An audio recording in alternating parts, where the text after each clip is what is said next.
Salamlar əziz izləyicilər, hər birinizi yenidən kanalda xoş gördük. Bugünkü videomuzda mən bankda necə işə düzəlmək olar Avropada və ümumiyyətlə mən özüm necə işə düzəldim, hüquq sahəsindən necə banka yönəldim. Yəni banking deyirlər buna, banking deyirlər ingiliscə.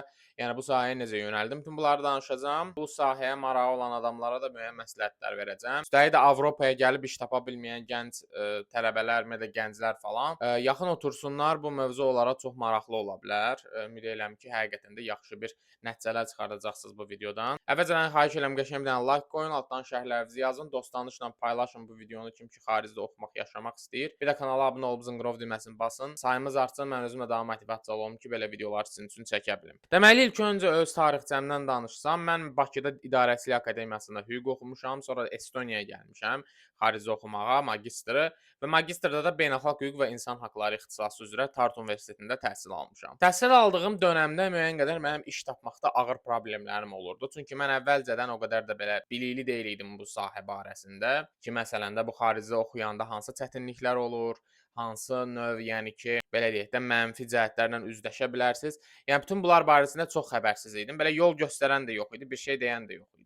Təəssüflər olsun ki, özüm gəlib başım daşdan daşa dəyə-dəyə öyrənməli oldum. Deməli, mən həddindən artıq ağır, belə deyək də, çətinliklər çəkdim iş tapmaqda. Daha sonra artıq Azərbaycana bir müddətlik qayıtmalı oldum. Ondan sonra bir balaca yeni bilik və bacarıqlar öyrəndim, bir balaca özümü təkmilləşdirdim və ondan sonra yenidən qayıtdım Estoniyaya və artıq bundan sonra indiki işlədiyim bankda öz işimi tapdım. İndi bu dəqiqə artıq işimi bankın daxilində olsa da dəyişdirmişəm, amma yenə də eyni bankda işləyirəm. Yəni nə isə. Əsas ilk öncə ondan danışmaq istəyirəm ki, hüquq ixtisası mənə necə köməklik elədi.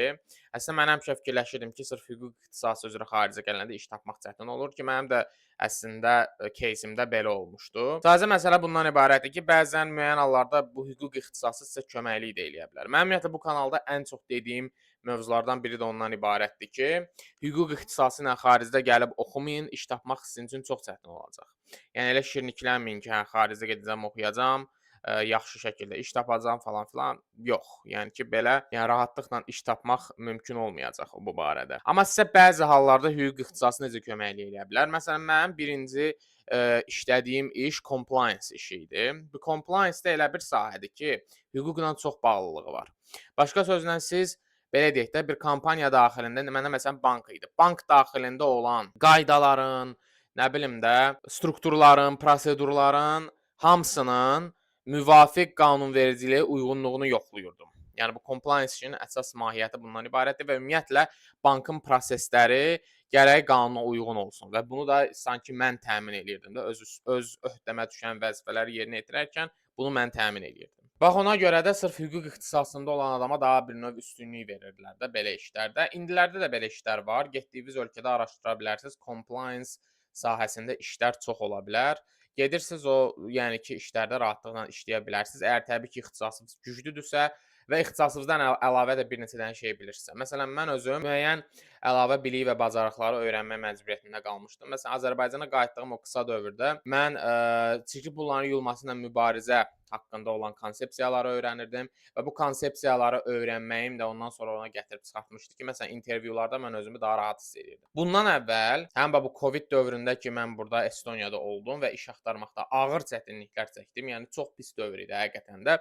Və həmin dövrdə mən bir neçə dənə müsahibəyə getmişdim və biraz biabırçılıq yaşamışdım sözün əsl mənasında. Çünki mən həmişə elə fikirləşirdim ki, yəni də öyrədən olmayıb axı, bunu öyrədən olmayıb, sən də bilmirsən.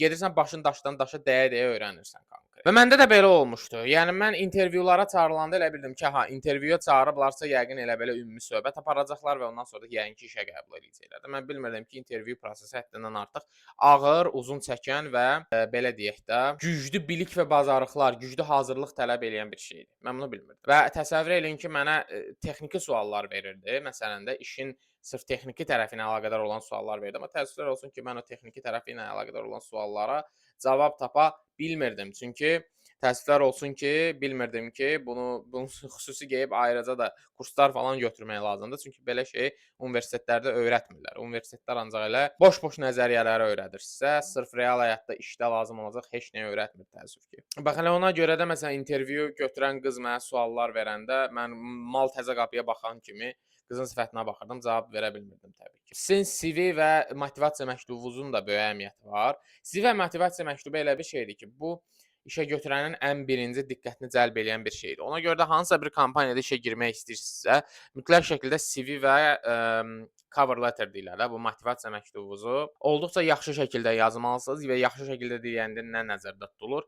Yəni ki, işin xüsusiyyətlərinə uyğun olaraq tailor eləməlisiniz. Yəni ki, uyğunlaşdırmalısınız o işin təklif şeylərinə də, işin tələblərinə uyğunlaşdırmalısınız. Bəli, bax belə eləmək yolu ilə, bax məsəl üçün də işdə deyilir ki, bizə məsələn filan standartı yaxşı bilən bir adam lazımdır. Məsələn ISO standartı 9000-i bilən, yaxşı bilən adam lazımdır. Elə 9001 idi, bilmirəm nə idisə, yəni ki, onu yaxşı bilən adam lazımdır. Siz öz CV-vizə yazırsınız ki, ISO 9001 standartını nə bilim də yaxşı bilirəm də, çox gözəl bilirəm və həmin momentdə də sizi intervyuya çağırandan əvvəl gedirsiniz yaxşı-yaxşı həmin bu ISO 9001 standartına əlaqədar bir kurs götürürsüz və yaxud da gedib bunu Google-dan araşdırıb, ChatGPT-dən araşdırıb, öyrənib gedirsiniz imtahan nəymiş, intervyuya.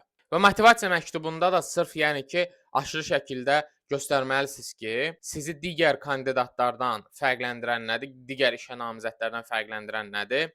Siz nə kimi yeniliklər gətirə bilərsiniz komandaya və ümumiyyətlə sizin bilik və bacarıqlarınız hansı səviyyədə bu işin tələblərinə uyğundur. Və bütün bu şeyləri öz CV və motivasiya məktubunuzda yaxşı-yaxşı qeyd eləməlisiniz ki, ən azından heç olmasa sizi intervyuya çağırsın. İntervyuya da hazırlıq prosesi kifayət qədər çətindir. Mən onu da deyim. Məsələn, mən bəzən elə olur ki, intervyudan əvvəl hazırlaşanda təsəvvür eləyin ki, məsələn də bir gün ya 2 gün tamamilə ancaq intervyuya hazırlıq eləyirdim. Yəni ki, potensial sualları əvvəlcədən müəyyənləşdirirdim. Onları bir yerə yazırdım, bir kağıza yazırdım. Sonra da qabağına mənə verə biləcəyim potensial cavabları yazırdım və ondan sonra da həmən belə deyək də tekstlə də, beynimdə həmən tekstlə də gedirdim müsahibəyə. Bax belə tərzdə belə şeylər olurdu və təbii ki, çox uğurlu da olurdu. Yəni ki, təbii ki, bu bankda işə girdim və bir il bundan əvvəl də həmin o bankın daxilində işimi compliance sahəsindən data sahəsinə dəyişdim. Bu barədə də kanalda bir video olmalıdır, hətta 2 video mən bilən olmalıdır. Bax belə. Yəni ki, hal-hazırda özüm data sahəsində işləyirəm. Yəni təsəvvür eləyin ki, hüquqdan tamamilə IT sahəsinə keçmiş kimi bir şeyəm. Yəni ki, o dərəcədə belə, yəni ki, həyat bir balaca məni fərqli yönlərə yönəldib. Amma yəni siz də belə eləyə bilərsiniz. Sırf hüquq oxumuşam deyə gəlib ancaq hüquq peşəsində işləməliyəm deyə bir şey yoxdur. Yeni bilik və bacarıqları internetdən, nə bilim də kurslar da oldu indi bu dəqiqə onlayn kurslar. Onlardan girib öyrənə bilərsiniz, təkmilləşdirə bilərsiniz özünüzü və sonra da iş tapa bilərsiniz. Burada böyük bir problem yoxdur. Amma məsələn mənim özümdən soruşsaz ki, mən indi bu dəqiqə hüquq sahəsinə qayıtmaq istəyirəm yoxsa yox, bilmirəm. Yəni buna çox belə qısa bir cavab kimi deyə bilərəm ki, bilmirəm. Yəni o halda qayıtmaq istəyərəm ki, yaxşı maaş alım, yəni olduqca yüksək maaş alım, yaxşı iş perspektivləri, yaxşı gələcək potensial perspektivlər olsun. Ondan sonra bəlkə hüquq sahəsinə qayıdaram. Amma belə indiki sahəm həddindən artıq çox tələbatda olan sahədir. Hüquq sahəsinə baxanda çox tələbatda olandır. Yəni ona görə də burada davam eləməyə həddindən artıq yəni ki, düşünürəm və bu barədə də irəliləyəcəm inşallah da, yəni belə deyim. Belə ümid edirəm video sizin üçün faydalı oldu. Kanala abunə olub zınqrov düyməsini basmaq yaddan çıxmasın. Əgər məndən fərdi məsləhətlər almaq istəyirsinizsə, xarici yaşam, təhsil məsələləri ilə əlaqədar, bu adını çəkdiyim motivasiya məktubu tipli məktubların yazılması ilə əlaqədar da məsləhətlər istəyirsinizsə, ya bu e-mail ünvanına ya da bu Instagram hesabına yaza bilərsiniz. Fərdi əlaqəyə keçək. Görüşlər təşkil eləyək sizlə, seanslar və bütün nə problemləriniz varsa xaricdə təhsil, yaşamla əlaqədar, şəxsi inkişafla əlaqədar ola bilər. Hansı universitet seçməliyəm, hansı ixtisas seçməliyəm, harda oxuya bilərəm, belə tipli sualların hamısına seanslar vasitəsilə sizə cavab verərəm. Əvvəlcədən sadəcə olaraq deyim ki, bu xidmət pullu olacaq. Bunu da xahiş edirəm başa düşün. Çünki təbii ki, burada da mənim də vaxtım gedəcək, əməyim gedəcək, əmək sərf eləyəcəm və ona görə də bunda mənim fikrimcə qarşılığını istəməyə tam şəkildə haqqım var. Kanala abunə olub zınqrov düyməsini basın, özünüzə yaxşı baxın. Allah'a əmanət.